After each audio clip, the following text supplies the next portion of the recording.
शेखर ई study में आप सभी का स्वागत है। प्रिय विद्यार्थियों, हमारे इस ऑनलाइन इंस्टीट्यूट के माध्यम से आप सभी को गणित और हिंदी विषय का आधारभूत तरीके से अध्यापन कराया जाता है, जिसमें कहीं अगर थोड़ी बहुत त्रुटि हो जाती है तो उसके लिए हम क्षमा प्रार्थी हैं और इस संबंध में आपके सुझाव आमंत्रित हैं। धन्यवाद। देखिएगा, पहला प्रश्न है, यदि 10 की पावर 12 माइनस 1 को 111 से भाग दें तो भागफल होगा। ठीक है, इस तरीके के प्रश्न आपके एग्जाम में बन सकते हैं। पीछे की लेखपाल की किसी परीक्षा में आया हुआ प्रश्न है। ठीक है, तो इसे कैसे सॉल्व करेंगे। ये भागफल के रूप पे है। यदि 10 घाते 12 माइनस 1 को 111 से भाग दें तो भागफल क्या होगा। देखिए, पहले आप इसको लिख लीजिए, 10 घाते 12 माइनस 1। ठीक है, अब इसको आपको अब किससे भाग देना है, 111 से भाग देना है, ये आपका प्रश्न कह रहा है। तो कैसे करेंगे, देखिए, इसको 10 घाते 12 को हम लिख सकते हैं 10 की पावर 6, 6 की पावर 2। ठीक है, 6 2 में 12, 10 घाते 12 को माइनस 1 को आप चाहे जितनी घात लगाइए, मान में कोई परिवर्तन नहीं होगा। 1 की पावर 6 का मान भी 1 ही होगा, अगर पावर 2 कर देंगे तो भी मान 1 होगा। ऐसा क्यों किया गया, इसको समांतर करने के लिए, मतलब जैसा ये है उस प्रकार से ये भी हो गया। ठीक है, बटे 111। अब देखिए, ये हो गया ए स्क्वायर माइनस बी स्क्वायर का फार्मूला। ठीक है, ए स्क्वायर माइनस बी स्क्वायर का फार्मूला होता है, एक कोष्टक में ए प्लस बी, एक कोष्टक में होता है ए माइनस बी। ठीक है, तो इसको हम लिख सकते हैं कि 10 की पावर 6 माइनस 1, 1 की पावर 6 लिखिए या ना लिखिए कोई मतलब नहीं। ठीक है, 10 की पावर 6 प्लस 1। ठीक है, बटे पूरे के 111। ठीक है, अब देखिए, इसको एक तरीके से और लिख सकते हैं, 10 की पावर 3 की पावर 2। जैसे मैंने यहाँ लिखा 12 को 6 की पावर 2, उसे 6 को हमने लिखा है 10 की पावर 6 को 3 पावर 10 की पावर 3 की पावर 2, 3 2 में 6, यही 6। ठीक है, माइनस 1 की पावर 3 की पावर 2। ठीक है, इस तरीके से हम लिख सकते हैं। उसके बाद देखिए, इसको हम 10 की पावर 6 प्लस 1, ये यूं ही रहने दें, ये वाली चीज़ इसको यूं ही रहने दें, बटे 111। ठीक है, अब देखिए, ये क्या हो गया, ए का स्क्वायर माइनस बी का स्क्वायर, यही फार्मूला फिर से लग गया। तो हम लिख सकते हैं ए का स्क्वायर मतलब 10 की पावर 3 माइनस 1, फिर 10 की पावर 3 प्लस 1। ठीक है, और आगे ये है आपकी 10 की पावर 6 प्लस 1, ये वाली चीज़, बटे 111। ठीक है, अब आप इसे ओपन करेंगे, देखिए 10 की पावर 3 मतलब 1000 माइनस 1, 1000 प्लस 1, और ये 10 की पावर 6 मतलब 1 के आगे 6 शून्य, 3 4 5 6 प्लस 1 बटे 111। अब देखिए, दिख रहा होगा, थोड़ा सा ऊपर कर देते हूँ। ठीक है, अब 1000 में से 1 गया, क्या आएगा, 999 गुड़े 1001 गुड़े 1 2 3 4 5 1 बटे 111। ठीक है, अब आपसे कहा है कि इतने को 111 में भाग दे तो भागफल होगा, आपसे भागफल पूछा है। तो जब देखिए भाग देंगे इसमें, तो 11 9 में कट जाएगा। ठीक है, मतलब भागफल क्या आएगा, 9 गुड़े 1 गुड़े 1000 ठीक है, अब इसको चाहे तो आप इसको गुणा कर सकते हैं। अगर आप इसको गुणा कर देंगे तो आएगा आपका 9009009। ठीक है, ये आपका आंसर हो जाएगा। थोड़ा सा लेंदी था, हालांकि प्रक्रिया आप समझ जाएंगे तो कुछ नहीं है, स्टेप बाय स्टेप आपको चलना है। हर जगह फार्मूला क्या लगेगा, ए स्क्वायर माइनस बी स्क्वायर का। ठीक है, यही फार्मूला आपका लगेगा। ठीक है, उम्मीद करता हूँ समझ में आया होगा। इसी फार्मूले के आधार पर मैंने इसे पूरे सॉल्व किया है। तो ऐसे प्रश्न भी आपकी परीक्षा में बन सकते हैं। भागफल पूछा था, मतलब अगर एक बार कट गया तो यही शेष बचेगा, मतलब यही भाग गया ना इसका पूरा। जैसे आप कहते हैं ना कि 9 को अगर 3 से भाग देना है, ठीक है, 3 3 में 9, तो भागफल क्या गया, 3 आया ना, वही 111 से काट दिया 9, तो ये तो संख्याएं बची हैं, यही तो भागफल आ गया। ठीक है, इसी तरीके से होता है। ठीक है, अब आइए अगला देख लेते हैं।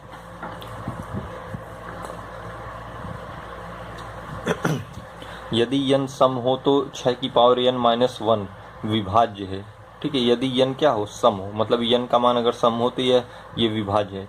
अजी n मतलब सम, मतलब कोई संख्या लिख लीजिए, 2 4 6 8, ये सारी सम संख्या है। ठीक है, तो ये किससे विभाज्य होगा ये पूछ रहा है।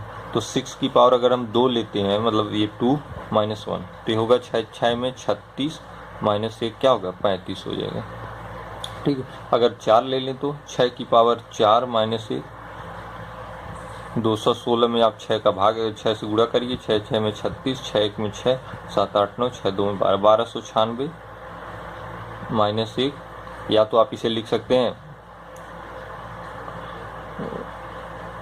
1295। ठीक है, जैसे कहा है कि यदि यन सम हो, सम में देखिए 2 4 6 8 कुछ भी आ सकता है, एक एक करके हमने देख लिया, 2 देख लिया। अब देखिए क्या ये 35 और 1295 प्लस 35 से कट जाएगा, 1295 35 से कट जाएगा। देखिए काटिए, 5 7 में 35, 5 2 में 10, 5 5 में 25, 5 9 में 45, फिर देखिए 7 7 3 में 21, 7 7 में 49, देखिए कट गया पूरा, मतलब 37। आप इसे लिख सकते हैं 1295 को लिख सकते हैं 35 गुणे 37। ठीक है, देखिए अब एक बार 2 रखा तो भी 35 मिला, एक बार 4 रखा तो भी 35 मिला। ठीक है, तो भी क्या मिला, 35 मिला। अगर एक बार 2 4 के बाद 6 रख लेंगे, 6 की पावर 6 माइनस 1, तो भी आपको 35 से विभाज्य संख्याएं मिलेंगी। ठीक है, अब 1296 है, 4 बार 1296 था, अब इसमें 2 बार 6 का और गुणा करेंगे। ठीक है, तो भी आपको क्या मिलेगी, 35 जरूर मिलेगी। तो यदि यन सम हो तो ये विभाज्य किससे होगी, 35 से होगी, हमेशा क्या होगी, 35। देखिए 2 रखने पर भी 35 मिल रहा है, 4 रखने पर भी 35 आ रहा है, 6 रखेंगे तो भी 35 आएगा। हालांकि आपको गुणा करना पड़ेगा, जैसे 1296 है, इसको क्या करेंगे 36 से गुणा कर देंगे। ठीक है, क्योंकि 6 को 6 बार में गुणा करना है, तो 6 को 4 बार में गुणा करेंगे 1296, फिर 2 बार बच रहा है, 6 6 में 36। जैसे अगर हम आपको करके पूरा दिखा ही दें तो 6 6 में 36 होता है, 6 9 में 54 होता है, 55 56 57 हो गया, 6 2 में 12, 5 17 हो गया, 6 1 में 6 1 7 हो गया। ठीक है, 6 3 में 18 हो गया, 9 3 27, 1 28 हो गया, 3 2 में 6 7 8 हो गया, 3 1 में 3 हो गया, 6 7 7 14 1 15, 15 1 16, 15 1 16, 3 1 4 6, ये आएगा आपका 46 656 माइनस 1, घटा देंगे तो देखिए 46 655। अब देखिए क्या इसमें 35 आ रहा है, तो जाहिर सी बात है भाग दे दीजिए, 46 655 को 35 से भाग दे दीजिए।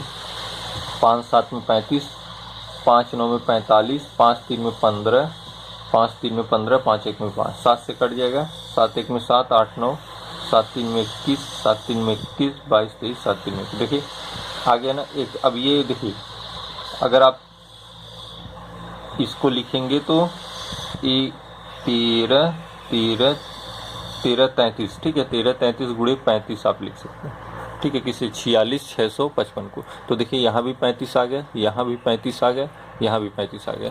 तो यदि यन सम हो, मतलब सम मतलब ये कोई भी मान आप रखें, तो ये 6 की पावर n माइनस 1 किससे विभाज्य होगी, 35 से होगी, क्योंकि हर बार आपको 35 मिलता जाएगा। ठीक है, तो ये आपका आंसर हो गया। आइए अगला प्रश्न देखते हैं। देखिए अगला प्रश्न है, 4 अभाज्य संख्याएं आरोही क्रम में, आरोही मतलब बढ़ते क्रम होता है। ठीक है, अब बढ़ता क्रम मतलब ये, ठीक है, देखिए एक से बड़ा एक से बड़ा, ये आरोही क्रम होता है, ये अवरोही क्रम होता है, ये क्या होता है, अवरोही क्रम, ये आरोही क्रम होता है। आरोही मतलब बढ़ते, अवरोही मतलब घटते। ठीक है, 4 अभाज्य संख्याएं आरोही क्रम में। अब मान लीजिए क्या है, माना संख्याएं क्या है, 4 अभाज्य संख्या आरोही क्रम मतलब ए बी सी डी, मान लीजिए 4 अभाज्य संख्या है, ये आरोही क्रम में है।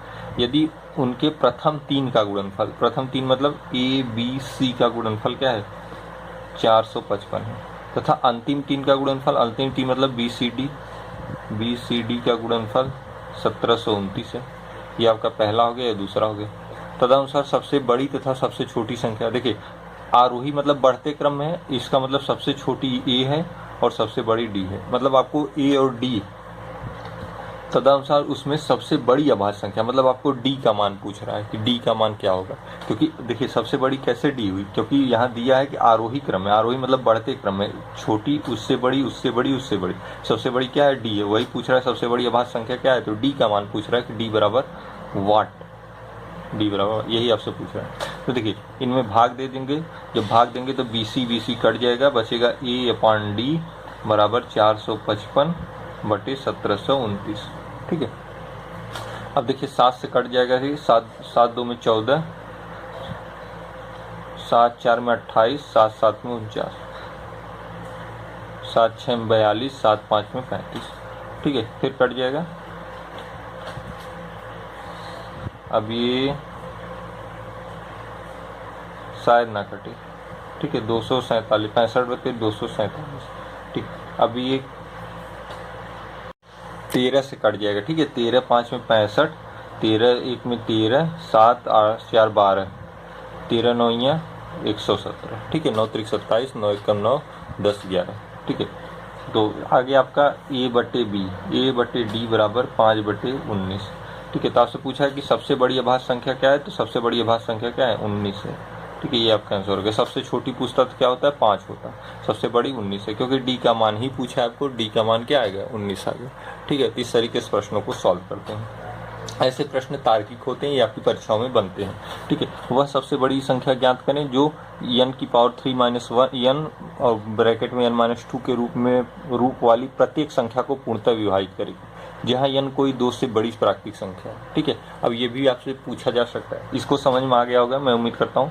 क्योंकि देखिए a b c का गुणनफल था, b c d का गुणनफल था, तो b c तो कट जाएगा, भाग देंगे, a अपान d बचेगा, a अपान d का मान 5 बटे 19 आ गया। आपसे पूछा है d बराबर 8, तो d बराबर 19, a बराबर 5, तो ठीक है, तो 19 आपका आंसर हो गया।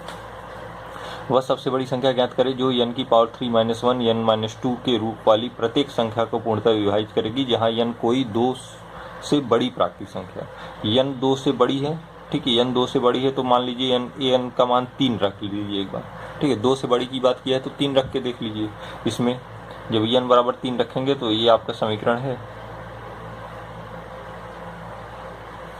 के रूप वाली प्रत्येक संख्या को पूर्णतः विभाजित कर दे। मतलब अगर 3 रखेंगे तो 27 माइनस 3 और 3 माइनस 2, 24 गुणे 1, ये आएगा 24, ठीक है, आएगा क्या 24। अगर n बराबर 3, 2 से बड़ी हो, अगर n बराबर 4 रखें, n बराबर अगर 4 रखें तो एक तो ये रूल हो गया,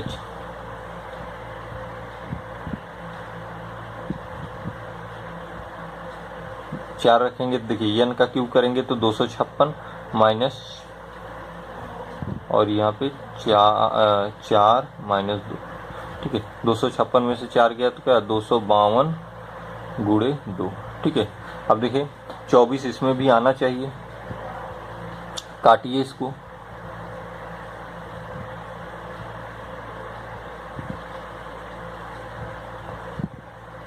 छः 4 में 24, 1 25, 6 2 में 12 गुणे 2 गुणे 6, ठीक है। याद देखिए 42 गुणे 6 करेंगे 252 गुणे 2।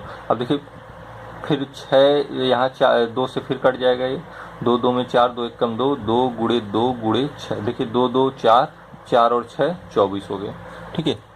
थोड़ा सा ऊपर कर दूं तब आपको और अस्पष्ट समझ में आएगा, ठीक है। 2 2 4, 6 4 में 24, 24 गुणे 31 आ गया। तो देखिए आपने n बराबर 3 रखा तो भी 24 प्राप्त हुआ, n बराबर 4 रखा तो भी 24 आ ही गया। तो वह सबसे बड़ी संख्या ज्ञात करें जो n cube minus n bracket में n माइनस 2 के रूप वाली प्रत्येक संख्या को पूर्णतः विभाजित करेगी, जहां n कोई 2 से बड़ी प्राकृतिक संख्या हो। तो n 2 से बड़ी प्राकृतिक संख्या हो तो वह बड़ी से बड़ी संख्या क्या होगी, वह बड़ी से बड़ी संख्या क्या होगी 24 होगी। ये आपका आंसर हो गया, ठीक है। 24 क्या हो गया आपका आंसर हो गया। तो बहुत आसान है, ऐसा इसी तरीके की मैंने अभी एक पहले बताया था वही यहाँ भी है, ठीक है। तो 24 ही ऐसी संख्या है। अब देखिए n बराबर चाहे 3 रखा तो भी 24 मिला, 4 रखा तो भी 24 मिला, आगे कोई भी प्राकृतिक संख्या रखेंगे 2 का 24 अवश्य आएगा, इसलिए 24 वह बड़ी से बड़ी संख्या है जो इस पूरे समीकरण को विभाजित कर देगी। आइए अगला प्रश्न देखते हैं।